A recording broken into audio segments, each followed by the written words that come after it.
This segment is brought to you by Asian Cultural Alliance. Most people see a vast emptiness in oceans. They seem to divide us, but in fact, they connect us.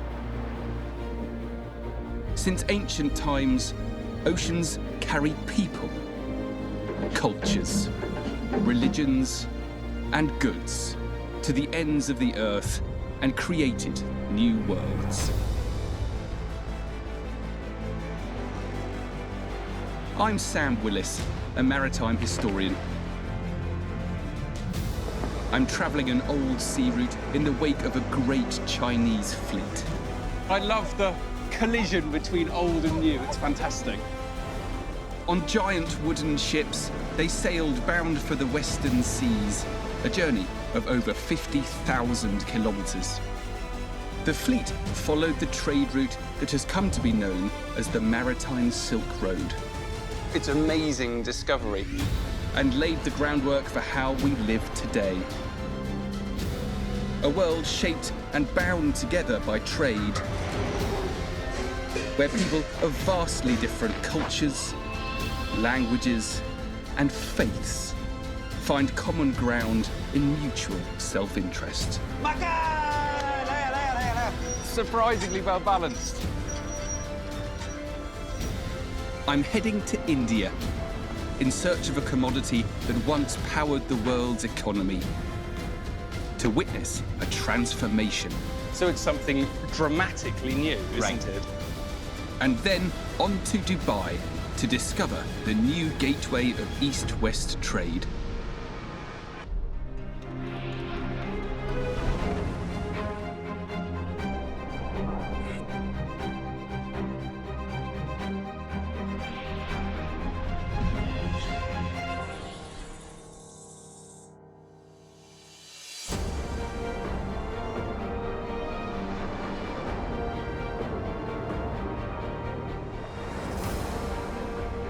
This is India's Malabar coast, a major trading destination for over 2 millennia.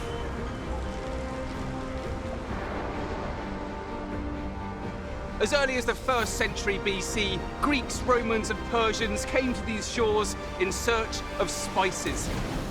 One of the most expensive and influential commodities of the time, and the biggest prize of all was pepper.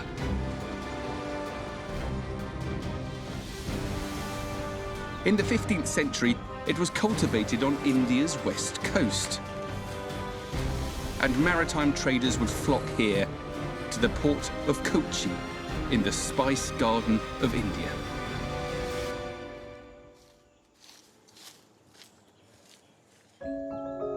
These thick forests, combined with a warm, humid climate, are perfect conditions for wild black pepper vines to thrive.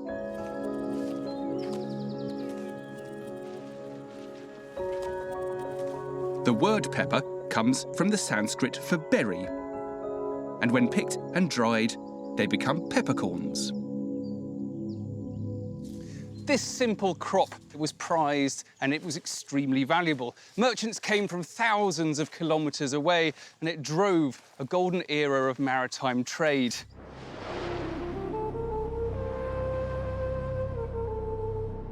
"600 years ago, merchants from Europe and Arabia made long, perilous journeys to get here. And in 1407, the Ming Empire of China launched its own mission bound for these shores. Its emperor, Yongle, assigned one of his most loyal servants, Admiral Zheng He, to lead a fleet of giant treasure ships on a mission in search of the most expensive commodity of the day.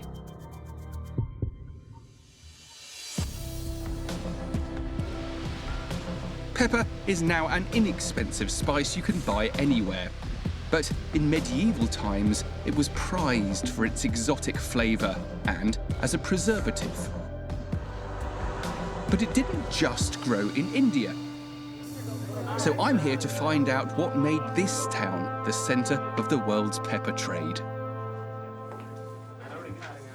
This is amazing. It's like an Aladdin's cave of spice. Where has this come from? In Kerala. Is this good quality pepper? Good quality, dry and... Yeah, gonna eat it? It's lovely. It's spicy. Pankaj Patel is a fourth-generation pepper trader. He's going to teach me an age-old method for sealing spice deals in secret. This cottage, 600. Okay. This 500. Yeah. This 600. Okay. Buy one plus. Okay, so he's grabbing my hand. I'm not sure I should be telling you. I think the whole point is it's secret. If he grabs a finger, it's 100. If he grabs your hand, it's 500. So 600 is a grab and then a finger. That's Yes. 600. Yeah, correct. This practice kept the deal confidential from prying eyes, while also sealing trust between seller and buyer. Right, well, can I buy some pepper? Okay. Let's do a deal. Detail, yes. Okay, so I go 100. No. 200. No. 300. Okay, done. There you go. Okay, thank Well, you. Thank you very much indeed. This practice fostered a long-standing confidence that helped transform Kochi into a centre of trade. It was noted by the chronicler of the treasure fleet himself. In his chapter on the Kerala spice trade, Ma Huan gives a description of the process. Trade brought together accountants, brokers, buyers, and they discussed goods and costs. And then we all joined hands and sealed our agreement with a hand clasp. Whether the price be dear or cheap, we will never repudiate it or change it. It was a reliable system of exchange, something not to be taken for granted 600 years ago. It led to traders flocking here, building up Kochi's reputation as a go-to destination for the pepper trade. The Ming Dynasty treasure fleet visited India 7 times to take spices back to China, where the import of pepper was state-controlled. It was even used to pay the salaries of imperial soldiers and servants. They, in turn, profited, selling pepper on the open market, pushing demand for the Indian crop even higher.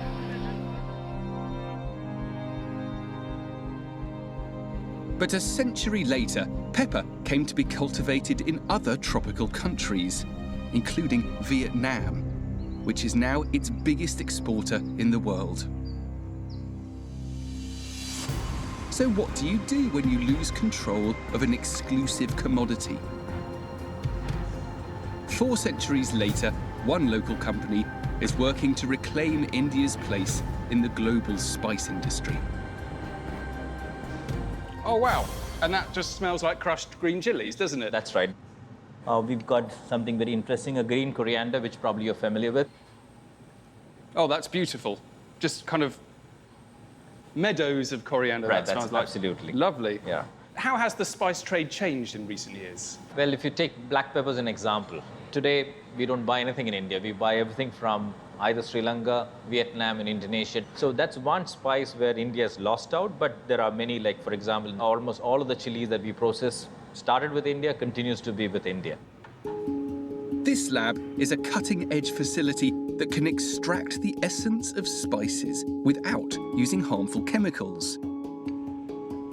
A high-tech process to give the country's precious commodity a new form. I'll let you taste some of the products that we've done. Great, with this. yes. Yeah. This is a green ginger oil, again made using a technology, and this is a marmalade made with the ginger. Ginger marmalade. Yeah. Wonderful. With the green ginger notes, you can taste some. Yeah. Here we go. Yeah. I like a tasting session. Oh, it's lovely. It gives you that fresh ginger notes. That's amazing. Very gingery, very sweet, quite spicy. It would be outstanding on a crumpet. So this is something that actually a lot of Japanese have shown interest in. So you're studying the different tastes of people around the world and then targeting them with new inventions. Absolutely.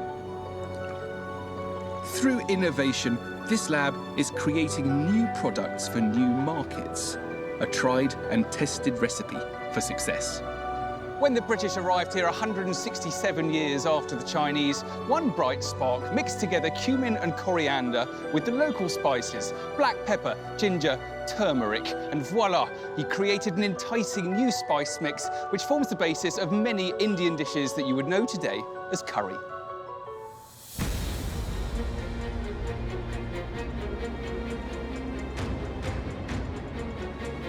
The world is full of examples of places like Kochi. Centres of trade that rise and fall, only to reinvent themselves through innovative thinking. And once you've opened the doors to trade, it creates ripples that can linger for centuries. Wow! And that's what I'm going to explore next.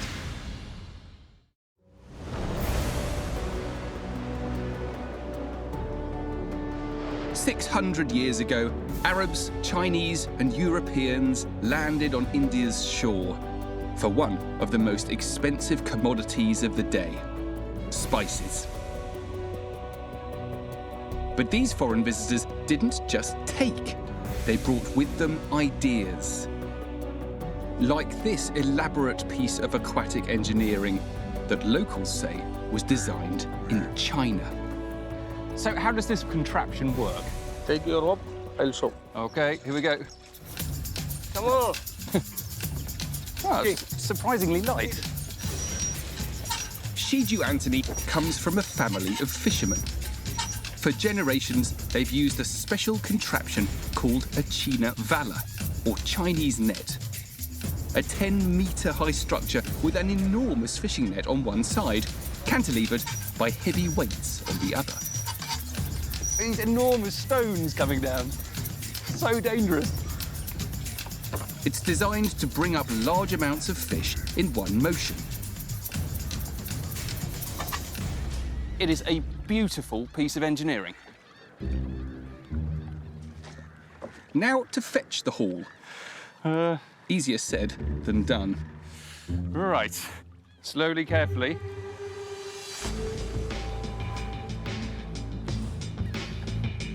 Caught anything? Wow! Got loads! Well done. OK. Back along the fishing assault course. Oh. And here you go. Look at those. That is a little tiny catfish and a handful of little wrigglers.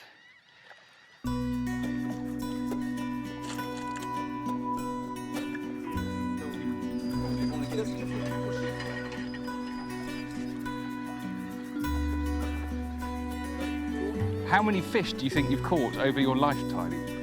അത് പറയാൻ പറ്റില്ല. എന്നാലും ജീവിക്കാനുള്ള മീൻ കിട്ടിയിട്ടുണ്ട്. അത്യാവശ്യം ജീവിച്ചു പോകാനുള്ള മീൻ കിട്ടിയിട്ടുണ്ട്. Do you think this is a traditionally Indian way of fishing? അല്ല, അത് ചൈനീസ് ഫിഷ് നെറ്റാണ്. നമ്മളത് യൂസ് ചെയ്യുന്നു. കളസാന്തി, ബ്രാസ്, അങ്ങനെ ഒരുപാട് സാധനങ്ങളുണ്ട് ഇതിനുള്ള. അതെല്ലാം ചൈനീസ് ഭാഷകളാണ്. The China Vala is an iconic site on the Kerala coast today. Locals believe that the innovation was brought here by sailors on the Great Chinese Fleet. If that's true, it's an example of how maritime trade brought ideas and innovations. It's a sharing of knowledge between two peoples. And there's a wonderful living example of that exchange in this very town.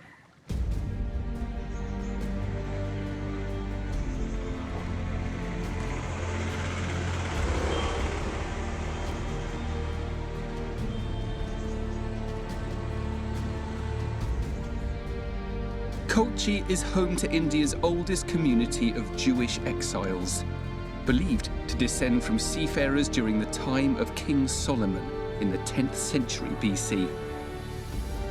Their numbers grew in 1492 when more were expelled from Catholic Europe, and they came to seek refuge here. Just imagine what it would be like to flee persecution in Spain and to end up here, half the world away, where the only chance you have to protect your culture is to blend in, to be accepted. I want to explore the connection between trade and tolerance. Elias Josepha is part of a small community that has lived peacefully with Kochi's inhabitants for thousands of years. Why do you think the Jewish community was established here? Even much before the King Solomon's time, there was a trade relation between the Malabar coast and the Middle East for the silk, pepper, and precious stones. They had taken peacock, monkeys from here.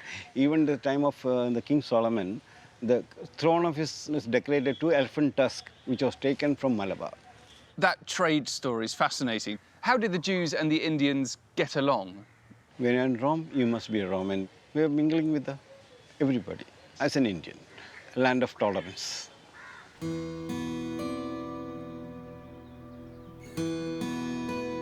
I love India very much.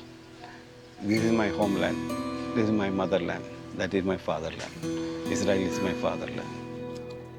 The Jewish community here has embraced the Indian way of life, adopting local culinary traditions while also keeping to their kosher diet. This openness gave rise to a rich culture that is reflected in an incredible synagogue.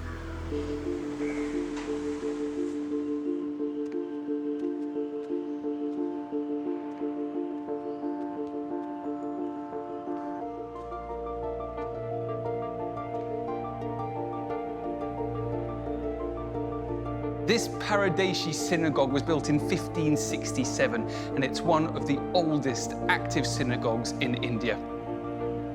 The Paradesi, or foreign Jews as these settlers were known, once controlled a major part of Kochi's spice trade, and their place of worship reflects their ocean-going merchant heritage. When you walk in, you notice a bewildering variety of influences. There are Belgian chandeliers on the ceiling. There are Ethiopian knotted rugs on the floor. And beneath my feet, these are Chinese porcelain tiles. They're hand-painted, and every one of them is unique. All of this opulence and mind-blowing variety is evidence for the success of the spice trade and the way that cultures came here, mutated, and then crystallized into something else. The story of Kochi reveals how commerce can nurture an openness, an acceptance of outside ideas and religions. This, in turn, leads to a more successful trade hub. And when the Great Fleet set sail from India in 1407, the same process happened. I'm going back to China to explore how maritime trade helped define a 1,300-year-old tie with the Islamic world.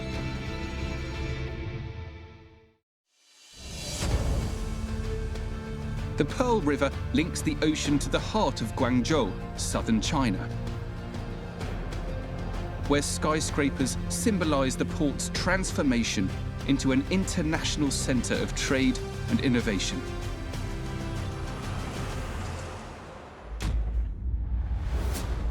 But that's nothing new for this coastal megacity. Over 1,000 years ago, Guangzhou and the southeastern coast of China was a gateway to the world. Goods and people came here by sea from India, Southeast Asia, and Africa. But it was the Middle East that went on to become one of China's biggest trading partners. This is the Qingjing Mosque. Partly destroyed by an earthquake 400 years ago, it is one of the oldest of its kind in the country. I want to explore how this special relationship with the Islamic world influenced a period of trade and tolerance.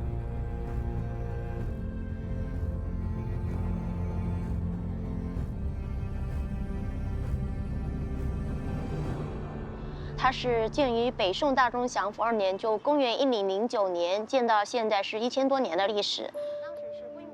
Jinming is an expert of local Muslim history. Was there already a significant Muslim community here when the mosque was built? 当时呢，这些穆斯林呢，除了是通商贸易，还有一些是传教过来的，还有一些呢是因为这个海上丝绸之路过来的。所以说穆斯林呢也是非常多的。So what does this tell us about the history here? Zheng He, the admiral of the Great Fleet, sent out to explore and trade in Western waters, was a Muslim himself. He used his high rank to help promote a wider acceptance of the Islamic community that was codified in a decree made by Emperor Yongle, who he served. Evidence of how Muslims were integrated into Chinese society. 这道圣旨呢是明朝，因为郑和呢他对伊斯兰教本民族的一种情感，所以颁布的这道明朝的这道圣旨，用于保护少数民族免受外来侵扰而用的。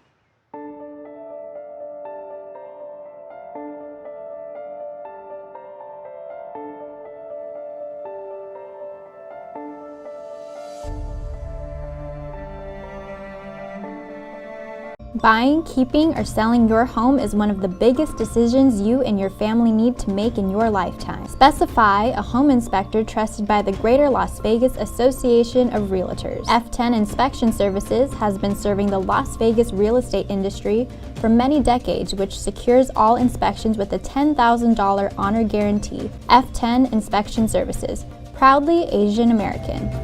Call 702-374-7377 now.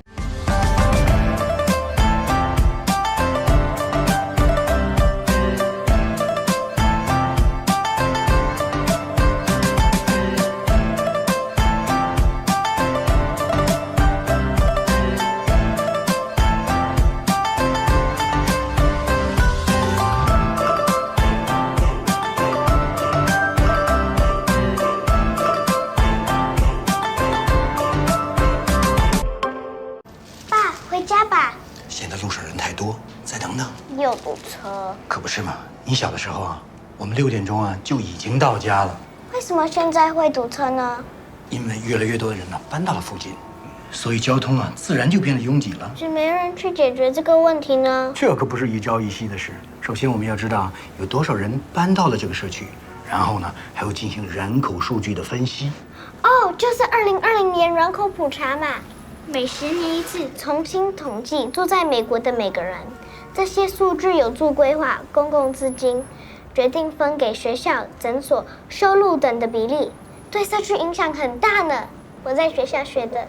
但是爸爸现在没时间。爸，很重要，不如我们一起上 2020census.gov 多了解内容。反正还是有时间，堵车也是要等。那好吧。详情请上2020census.gov。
Through the maritime Silk Road and its overland cousin, Islamic culture intermixed with Chinese society for over 1,300 years.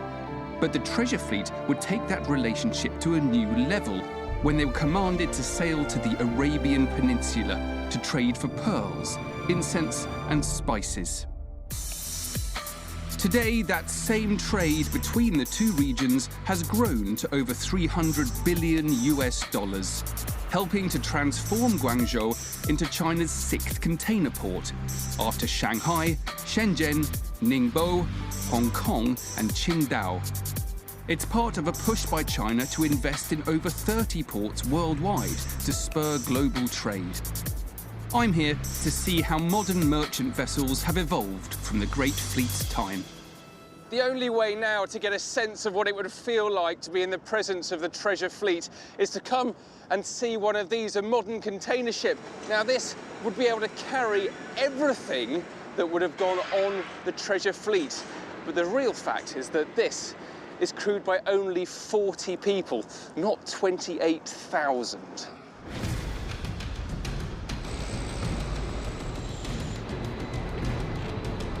I'm boarding the Xinhuangpu, a massive vessel 263 meters long and weighing more than 50,000 tons.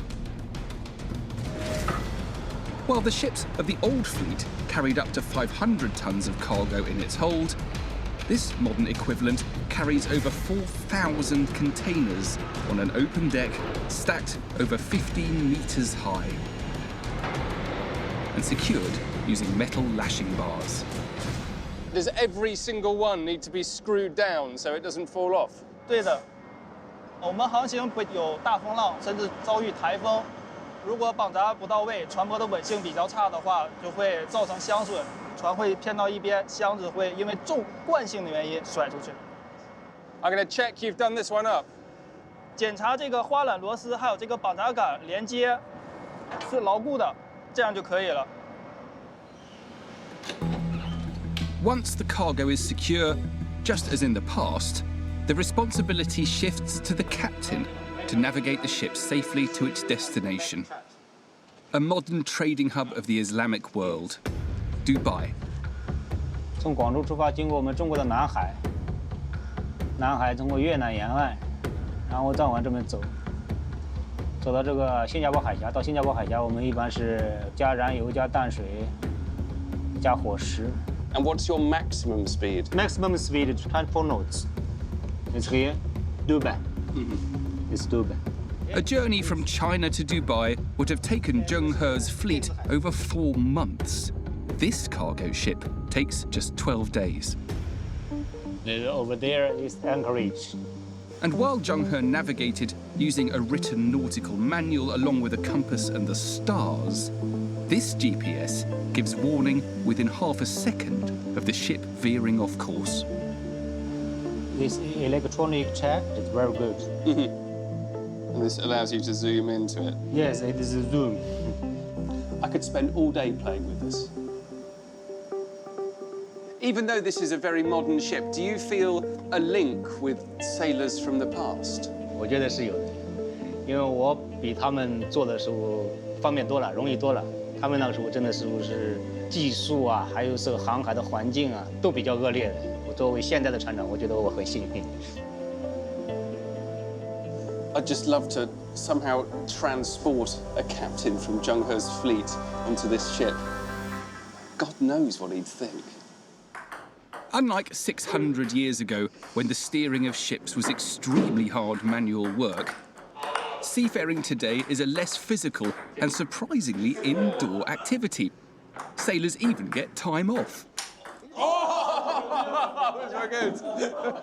And while these days all food needed for the voyage can be stored in a walk-in fridge, the treasure fleet used entire ships to carry livestock, grain and water to feed their 28,000-strong crew.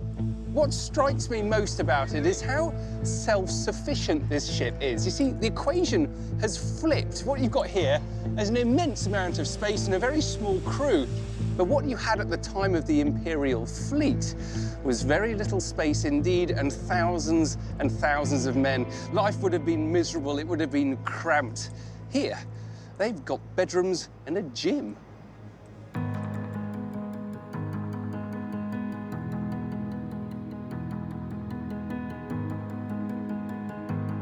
With more than 70,000 tons of goods on board, this vessel is now heading for Dubai, my next port of call, to examine a thriving economy deeply rooted in trade.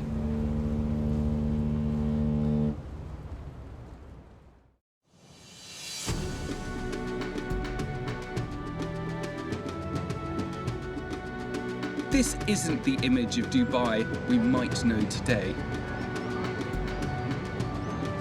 But I've come here to get a sense of this coastline's maritime trading heritage. to understand how Dubai's history has helped transform the city into a trading icon of the Middle East.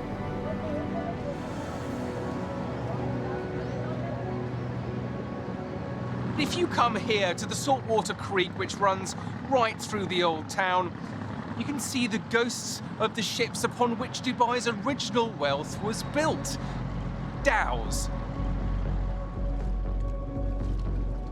These traditional wooden sailing vessels originated from India and went on to influence Western shipbuilding.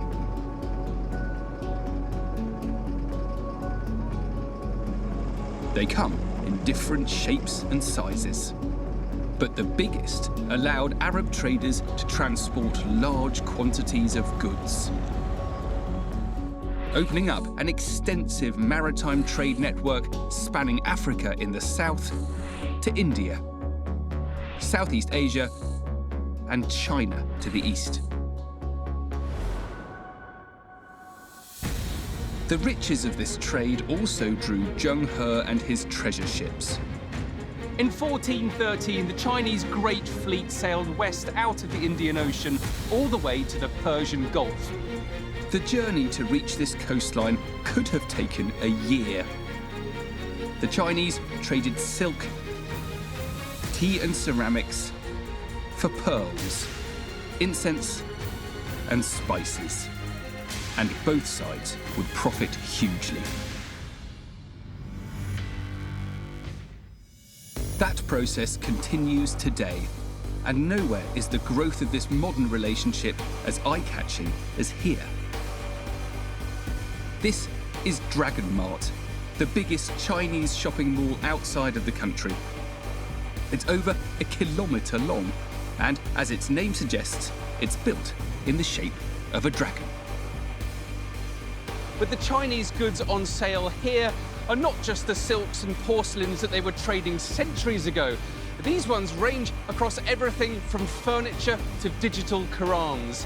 And they're all made in China, and they're all destined for the market of Dubai and beyond.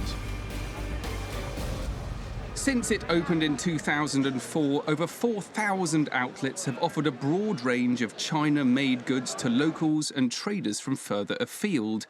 It means new opportunities for businesses and the 3,000 people who work here. Cindy Liu is one of over 200,000 Chinese expats living here. Hi, Cindy. Hi, how are you? doing? I'm very well, Yeah. Thanks for having me. Yes. After graduating with an English major, she moved to seek out business opportunities she couldn't find at home. How long have you lived in Dubai? Half a year. I lived in Dubai half a year. Do you enjoy it here? Yes, I like the life in Dubai. I like the culture here, I like the people here. Cindy's company imports China-made marble tiles and furniture with a design twist aimed at the local market. It's a real mixture of Arabic and Chinese, isn't it? Yes, it's combined the culture between China and Arabic. Local people of the Arabic, they like this kind of design. Is business good between the Arabs and the Chinese? Yeah, it's good because the people, they like the goods which we design for them. With 65,000 visitors a day, Dragon Mart is expanding, which also means more opportunities for Chinese sellers. How big is this place? There is more than 3,950 shops in here. 3,950? Are they all Chinese shops? Most of it Chinese shop. Some section is the clothes, some section is the food, and some section is the marbles. Throughout my journey, I've found how maritime trade creates cities that are open for business. The same principle, to let outsiders come, live and prosper, has helped transform Dubai into an urban oasis. Sino-Arabian trade has grown 50-fold in just the last 20 years, and Arabia is now China's second largest trading partner. To appreciate exactly what the people of Dubai have actually achieved, you need to come out here to the desert, I mean, there's nothing here at all, but they've built one of the world's most exciting cities in one of the planet's most inhospitable locations. Then, with free trade legislation, with low taxation, they've attracted people like Cindy to set up businesses. Next, I'm going to explore how Dubai is hedging its future by fostering ties with a new generation of traders.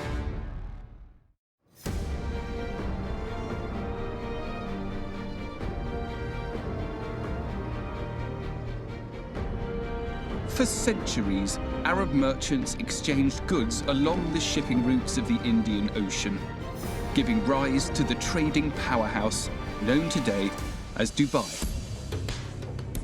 Now, the city is embracing this history to secure its future. One of the ways that Dubai is seeking to establish itself as a multicultural hub is by ensuring that the entrepreneurs that come here are aware not only of the glittering promise of its future, but also the richness and colour of its past. For Dubai to continue as a centre of trade, despite its small population, it needs a global network of individuals. Assalamu alaikum. Welcome to the Arab Culturalist. This is our majlis here today. We're going to have breakfast. You hungry? Yes. Good. The Sheikh Mohammed Centre for Cultural Understanding operates a 10-month internship programme to instill an appreciation of the city's unique identity in the up-and-coming players of trade and business, who hold the key to Dubai's continued success. Nasif Kayed is an expert in intercultural communication. If you go to the market today, people come from Northeast Asia, they get from Southeast Asia, we are the link. And from Southeast Asia, they get from Northeast Asia, we are the link. And so therefore, this is Dubai exactly still the same. So why do you hold these classes in this building? This is the old part of Dubai. This is where we all started in the trade route. Today, modern Dubai, everybody thinks this is an oil-rich country, unlike when they realize how it started early on with very hard work with pearl diving and trading and the connections that Dubai really built between the Southeast Asia and Northeast Asia and being a hub for everybody to come together and trade and benefit one another. As you know, you always have this. One of the interns being wooed is Madi Aldaberganov, an engineer from Kazakhstan who joined the program to look for opportunities in alternative power technologies. How has your understanding of Dubai changed since you've been here? I would say 180 degrees change. And when you come here as a tourist, you just see these huge malls, the beautiful beach and stuff. But when you come here to work, to live here for a long term, you can feel the soul of the city. I would say Dubai is very similar to me, like in the sense that it's very young, it's very dynamic, very motivated, and very ambitious city. And it's not just about learning culture, is it? It seems to be about making contacts for the future as well. Exactly, because we'll always have this link to Dubai. So if in the future I'll think about making some business, I might think, oh, I have some contacts in Dubai, I have some contacts in China too. I will want to use what I have learned here into my future career, and I'm willing to take more risks. And in the same way, Reina Jiang, a Chinese participant in the program, might think of Madi as a business partner in Dubai or Kazakhstan. And how do you think your knowledge of Arab culture will make you stronger? It's very international, it's a big metropolis, and people here, they're very diligent, they're very brave. So I think I'm gonna use what I have learned here and my inspiration I got from them to use them into my future career. Anything's possible, isn't it? Yes, it is. Good morning. Good morning. To deepen their understanding of local culture, the students are getting a first-hand experience of an icon of the Arabian Peninsula.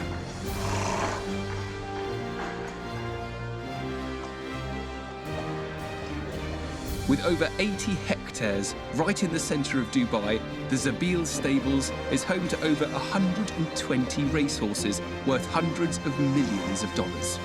How long has the stables been here? What you see, the present look, 26 years now, but the stable was there before that. I think the total is about 40 plus years. Satish Seemar has succeeded in building one of the world's most prestigious equestrian centres.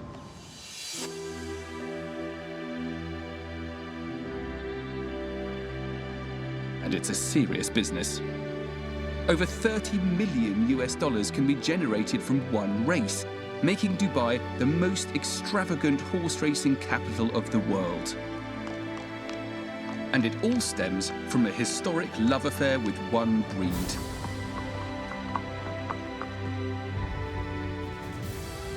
The legendary Arabian horse. So this is the real Arabian horse, what an Arabian horse would look in his traditional attire. Is a very well-bred horse, one of the most ancient breeds in the world as far as the horses goes. It is a living history, and it's not something like a folk stories. It's there. These horses were domesticated by Bedouins who kept the ancestry of each horse alive through oral tradition. They can cost upwards of $1 million, making them one of the most expensive breeds of horses in the world. Arabian horses have long been the subject of poetry, art, and legends. Adapted to life in the desert, they're known for their hardiness, and they've been kingmakers for centuries. Because of that, they've always been valuable commodities in the region. They've been bought, they've been sold, they've even been given as diplomatic gifts.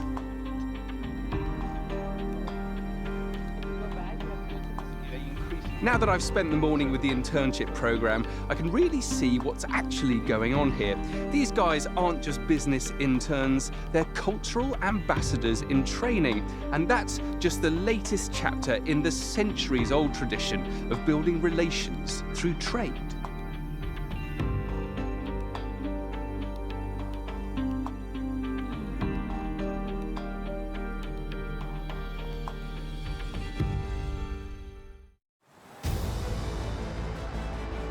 I'm in Dubai, a glittering oasis of modernity in the desert that was built through trade.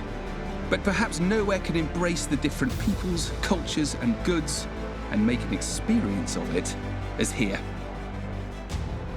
Perhaps nothing says Dubai better today than this theme park.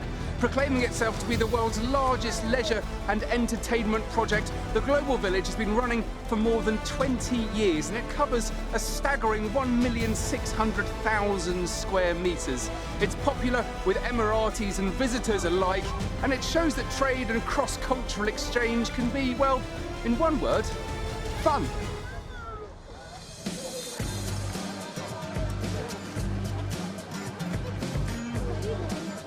Global Village showcases the very best of countries from around the world. On display every night are colourful products and entertainment.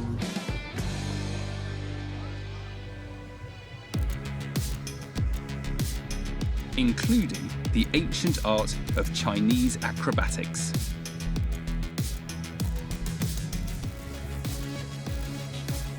A 2,000-year-old art form practiced in China today by over 100,000 students. It takes the best an average of 10 years of practice before joining a professional troupe.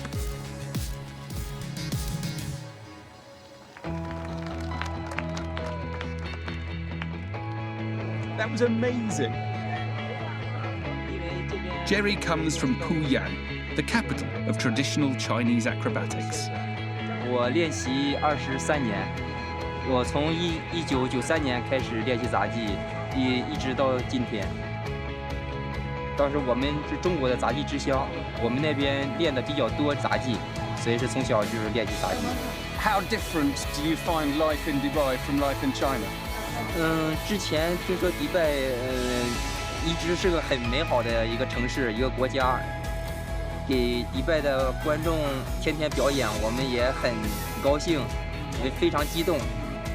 观众都能看懂，到全世界各地，观众只要看到我们的表演，都会知道这个。And the Chinese are the best asset. Yes.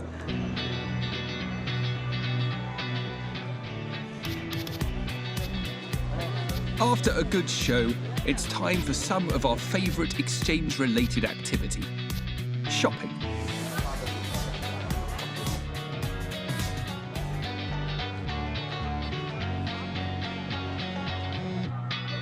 Hello. Wow. Hi. Where are these from? These are from Kashmir, handmade carpets. Handmade carpet from Kashmir. It's a long way for them to come.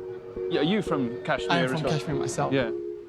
The artistry of the Kashmiri carpet stems from Persian craftsmen who travelled the Silk Road 700 years ago. Its making is a closely guarded secret handed down from one generation to the next. Which part of the global village is your favourite part? I think India. I think it is India.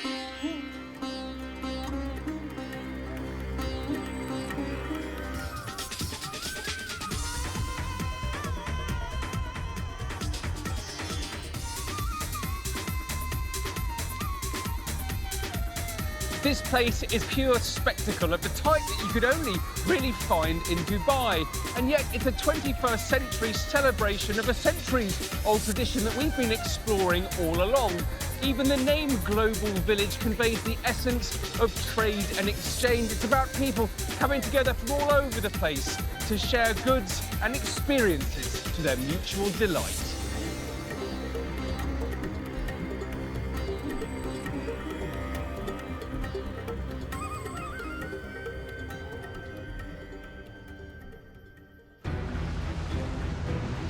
When the Great Fleet sailed away from the Middle East in 1415, they carried horses, pearls, and precious stones, sent as gifts to the Emperor Yongle.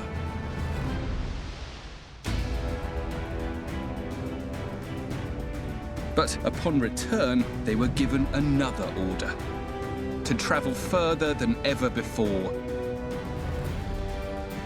to a world they could never have imagined. Africa. And that's where I'm heading next.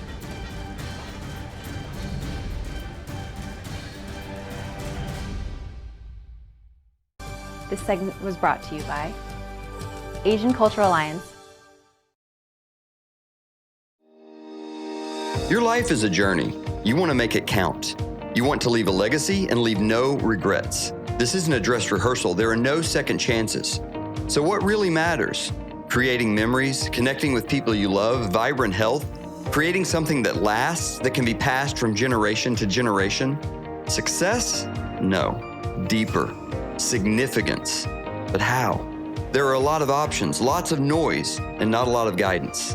Introducing Experient, the guide on the journey of your life.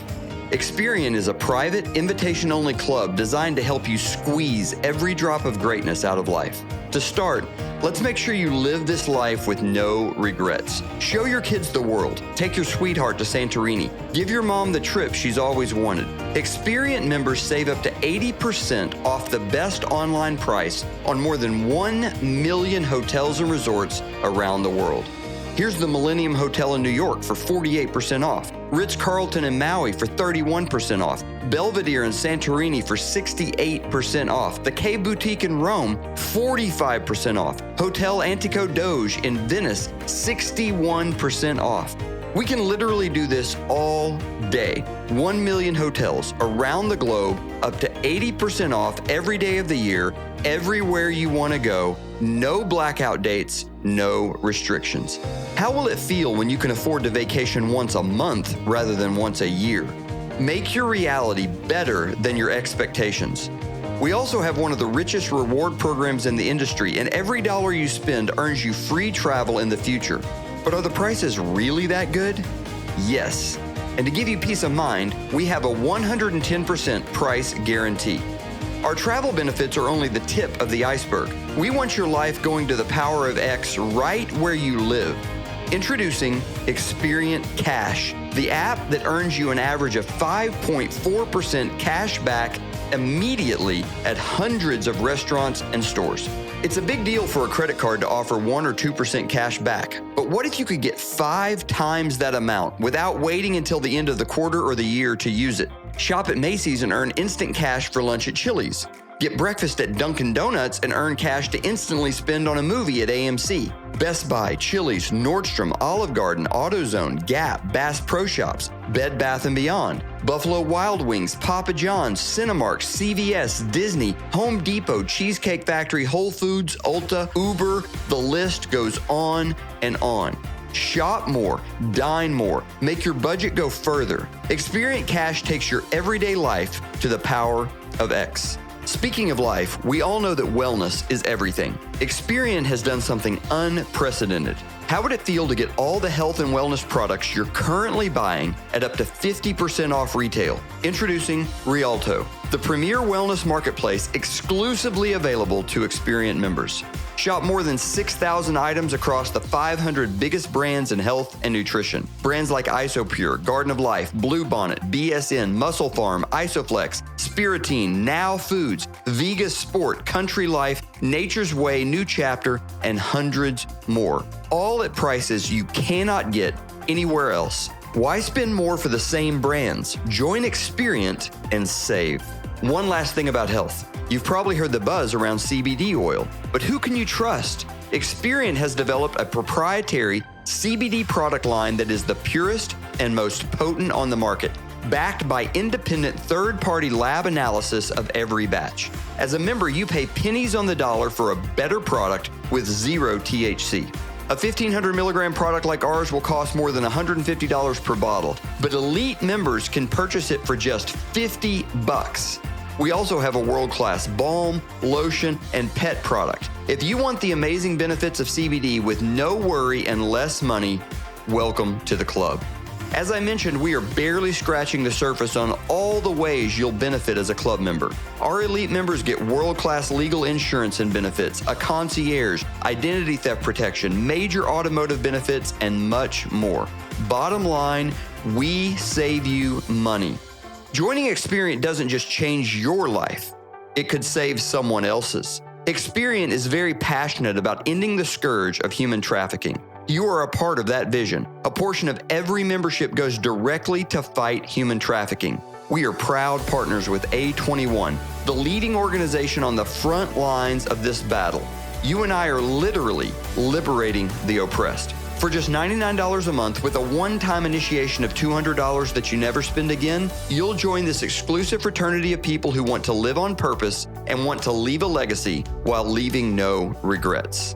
Not quite ready to be elite?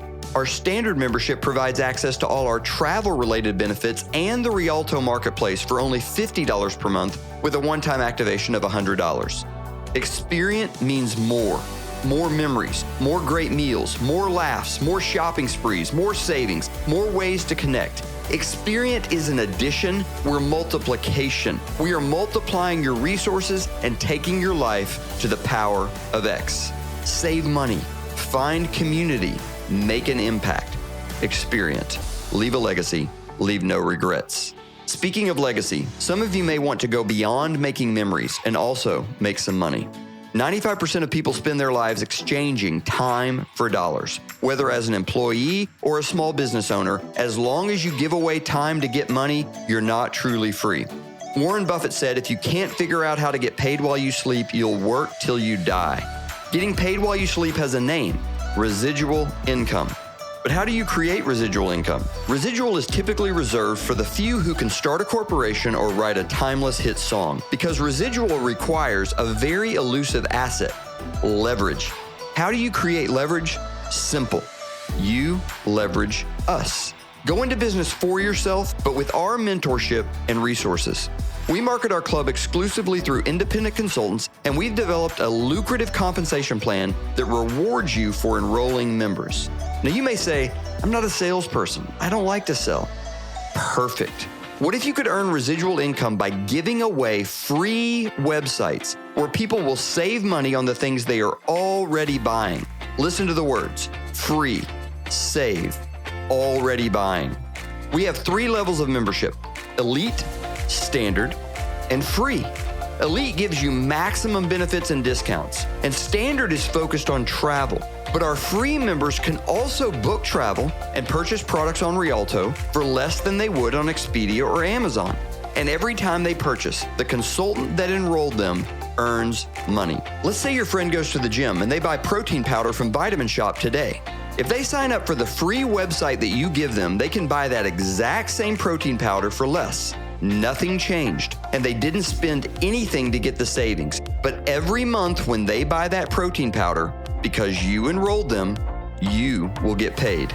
We're not selling anything or changing people's buying habits. They already book travel and shop online today. We just have it for less. Oh, and did we mention you get paid? Unlike some organizations, we don't charge you to give away sites. When you're a Member Plus consultant, you can give away an unlimited number of our free websites, and all spending earns you income. For only $9.99 per month with a one-time activation of $40, you get a complete platform with websites, back office, and more. For less than the cost of a steak dinner, you can participate in the growth of one of the fastest growing companies in America with a system crafted to provide you everything you need to succeed. As an experienced consultant, there are virtually limitless ways to earn, and we don't have time to address them all. Just know that we have a stated goal of having the highest paid consultants in the direct sales industry, and our compensation plan is unmatched. We pay direct commissions, duplication bonuses, up to 9% of your volume per week on your organization's spending, generational bonuses that essentially mean infinite payout on your team, a lifestyle bonus that by itself can be as much as $25,000 per month, and a leadership bonus pool where you can earn a percentage of the entire company's revenue each month. We have fast start bonuses and other mechanisms to put money in your pocket now. If you're ambitious and motivated, we could show you how you can earn as much as $1,805 from just 5 new enrollments. And did I mention your business is a willable, sellable, transferable asset? It is. Earn income helping people save money with no recruiting and no selling. It's a product that changes lives, a cause that changes the world, and a legacy that you can pass to the next generation. Leave a legacy. Leave no regrets. Experience. Let's get started.